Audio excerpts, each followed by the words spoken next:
Ang akala namin, masaya kami kapag abala kami. Pero bakit parang mas pagod na kami?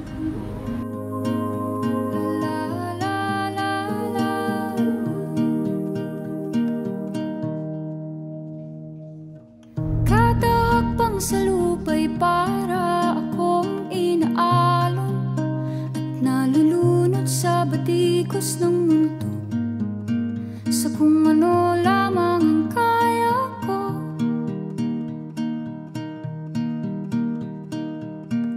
Bigang-biga na sa mga problemang di masolusyonan agad, parang wala nang bukas.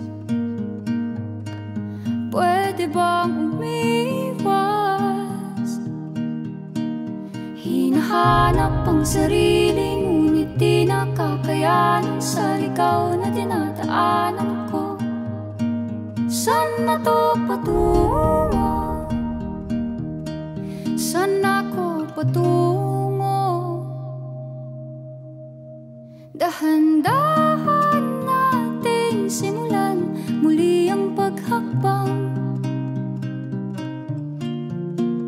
Dahan-dahang tumingin sa salamin upang makita ang ating kagandahan. Dahan-dahang iangat ang mukha upang masilayan ang payapang kalangitan. Oo, pagod ka na,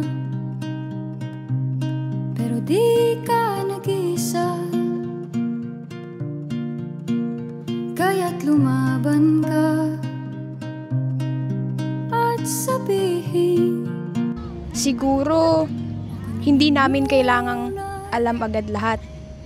Ang mahalaga, natutunan namin huminga. Kada langhap sa hangin, pansin ko na lagi na lang usok. Walang malinis, halos puro polusyon. Parang ako raw na konsumisyon.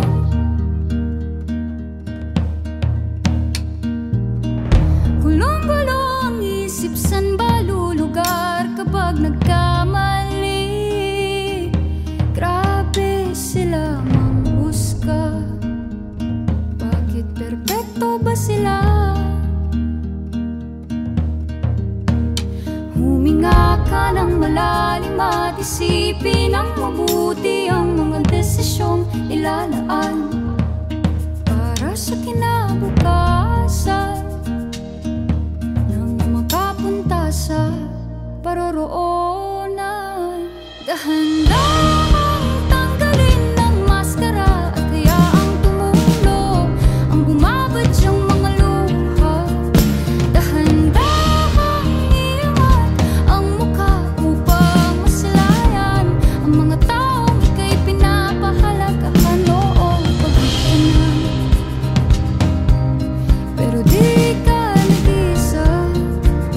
Minsan, doon mo lang nakikita ang direksyon kapag natutunan mong huminto. At sabihin